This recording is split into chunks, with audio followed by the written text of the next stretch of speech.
Hello everyone! Kumusta po kayo? Mamitas po tayo ng bunga ng malunggay or tinatawag na horseradish in English, at isasama na rin po natin yung mga bulaklak niya dahil pinutol po natin yung puno ng malunggay para hindi po siya tumaas masyado. So we have to prune this every 3 months or 2 months so that it will not grow big. So ayan na po, we're picking up the fruits, the horseradish, at gugulay po natin ang ginisang bunga ng malunggay. Napaka-nutritious po nito, very healthy. Marami pong good benefits ang ating makukuha nito sa pagkain ng malunggay. So ayan po yung mga bulaklak, isinama na rin po natin kasi pinutol na nga. Sayang naman, masarap din po siya, nihahalo natin. At so ito na po yung horseradish or bunga ng malunggay. Yan po ay ating hihiwain at kukunin natin yung pinakalaman niya, the inside of the horseradish or malunggay fruit. We're going to remove the inside of this malunggay fruit or horseradish. So ayan po, iluluto natin ginisang bunga ng malunggay or sauteed horseradish or sauteed malunggay fruit. So ayan po mga kaibigan, tingnan nyo po ang tataas po ng aking malunggay. So kinakailangan natin putol-putulin yan para magkaroon po siya ng panibagong bunga or dahon ulit. So ayan po, sauteed fruits horseradish. Kakaibang pangalan mga kaibigan. So ayan na po, naalis po natin yung laman loob ng malunggay. We're removing the inside. And anyway, you can cook it also without removing, but the problem is habang kumakain kayo, tanggal kayo ng para kayo nagsisilindro, nagtatanggal kayo ng balat kasi matigas po yan, di pwedeng kainin.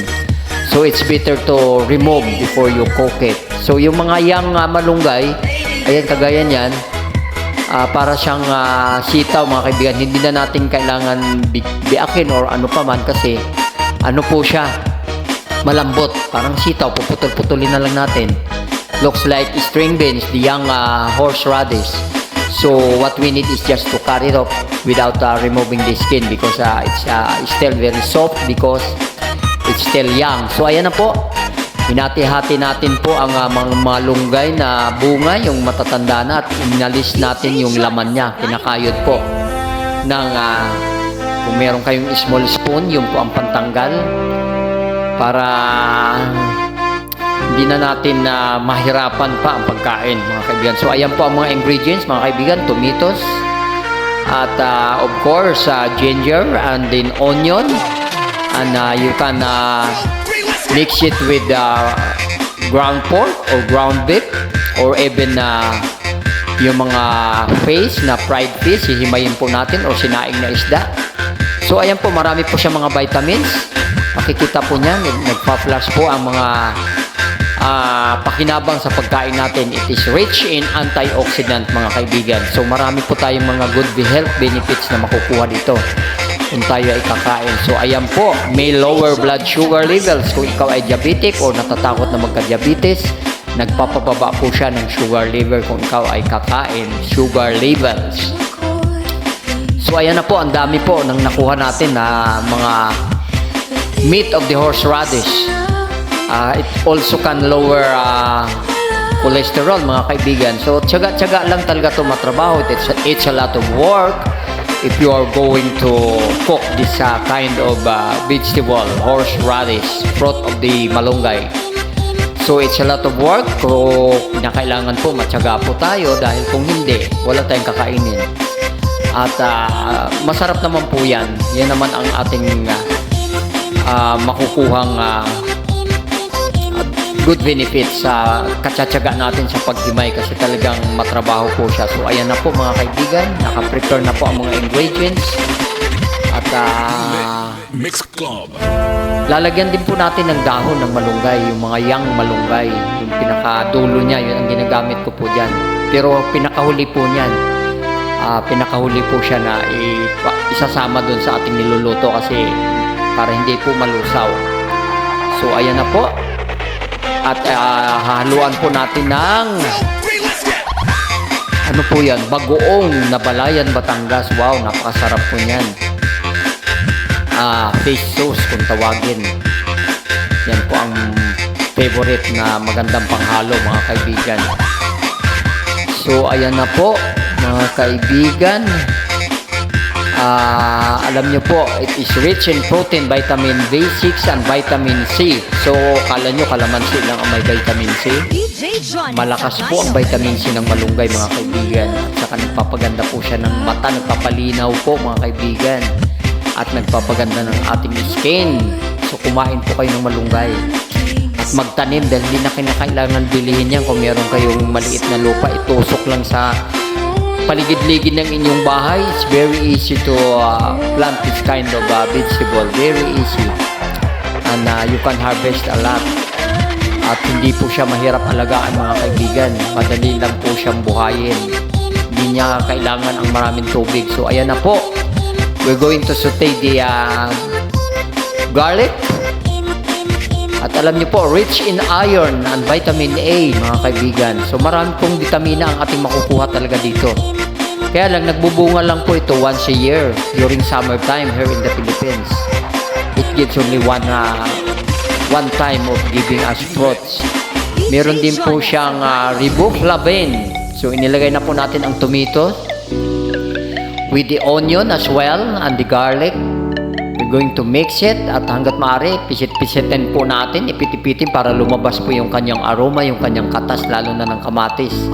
Ayan po, medyo ipit-ipitin po niya, i-press po natin so that the juice of the tomato will comes out. So, there you are my friend. It's very easy. It's only, it will take only 15 to 20 minutes, then it's done. Meron na po kayong ulam. So, kunting tiyaga lang talaga mga kaibigan. You don't need to spend a lot of money. You can eat with a healthy food. Kung ikaw ay masipag lamang magtanim. So, ayan na po. Inilagay na po natin ang laman loob ng horseradish or yung laman ng bunga ng malunggay. We put already the meat of the horseradish. And then we're going to mix it well. Ayan po, napakadali lang mga kaibigan. So ipapahuli po natin yung malunggay flower at saka yung dahon. Kasi madali pong matuyo yun. Yung talbos ba ng malunggay? Tiyang malunggay leaves, tiyang ones. Yun po ang ginagamit ko eh. So nilagyan na po natin ng kunting water. At ayan na po. And then ilalagay pa natin yung pampaalat, yung bagoong isda, Balayan, Batangas na bagoong isda or salted fish sauce. Kasi wala pong tinik yun. Sauce lang po talaga, pampalasa po. So hindi na natin kailangan lagyan ng salt kasi maalat na po yun. Yan na po ang magsisilbing pang-alat. So there you are. Napakadali lang, 15 to 20 minutes. Okay na mga kaibigan. So, nilagyan na natin ng seasoning. It depends kung anong seasoning ang gagamitin nyo mga kaibigan. Dahil marami sa panahon ngayon, napakarami na po mga produkto. Napakarami na po mga seasoning. May mga kung ano-ano na mga ingredients. Kaya kahit walang sahog tayo na baboy or manok or fish, masarap pa rin po siya. So ayan na po. So ilalagay na natin ang yung malunggay leaves at saka yung flour. Napakabilis lang po nito mga kaibigan. Walang kahirap-hirap ang pagluluto. Yung pagkayod lang, pagbiak kasi medyo mabutingting po siya. It's a lot of work yung if you are going to cut off half the horseradish. Pero afterwards, wala na. Mabilis na po. So ayan na po ang mga young leaves of malunggay or Moringa oleifera, ang kanyang scientific name. Kahit sa ibang bansa, meron na po nito sa mga Asian country hanggang Amerika, hanggang mga European country. Maliban na lang doon sa malalamig kasi ayaw ng malunggay ng may snow or malamig na lugar. Ayaw po niya. At talagang pang pang tropical countries. Kaya dito sa Asian countries, napakarami po nito. Pero sa mga malalamig na lugar, okay din naman po. During summertime sa kanila, yung walang snow. So ayan na po ang fish sauce, nilagay na natin. At medyo wag masyadong marami dahil maalat po yan. If you're old and senior citizen, you have to avoid the salted foods. So, kinakailangan maliit lang po kunti lang ang ilalagay. Depends sa panlasa nyo po. So, ayan na po. Alam nyo po, pwede rin itong gataan, mga kaibigan. Marami pong recipe na magagawa nyo sa bunga ng malunggay. Pwede nyo adobuhin. So, ayan na po ang finished product, mga kaibigan. Wow, napakasarap. I feel so hungry.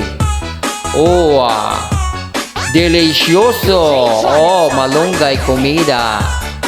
Oh, a comer, mis amigos. Kain po tayo, mga kaibigan. Ayan po, luto na. Masarap po yan parisan ng pritong isda.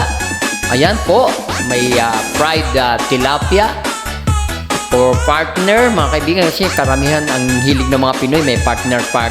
Pero para sa akin, okay na yun. Kahit wala ng partner na pritong isda, masarap na rin po siya, mga kaibigan. Ang mahalaga, nakakain tayo 3 times a day ng matipid. Very cheap, you don't need to spend a lot of money. Very economical and very healthy. So mga kaibigan, ayan na po, kain-kain po tayo. Come on, join me in eating horseradish, sauteed horseradish and malunggay leaves with the malunggay flowers. And of course, with tilapia, fried tilapia. So napakasarap po niyan, mga kaibigan.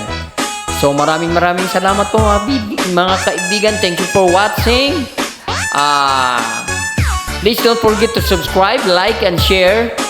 Thank you sa mga nag-subscribe. Sa susunod ko nang babatiin yung aking mga subscriber, yung aking mga kaibigan. Basta't hola, mis amigos in Colombia, in Guatemala, mabuhay ang Pilipinas. Kumusta po?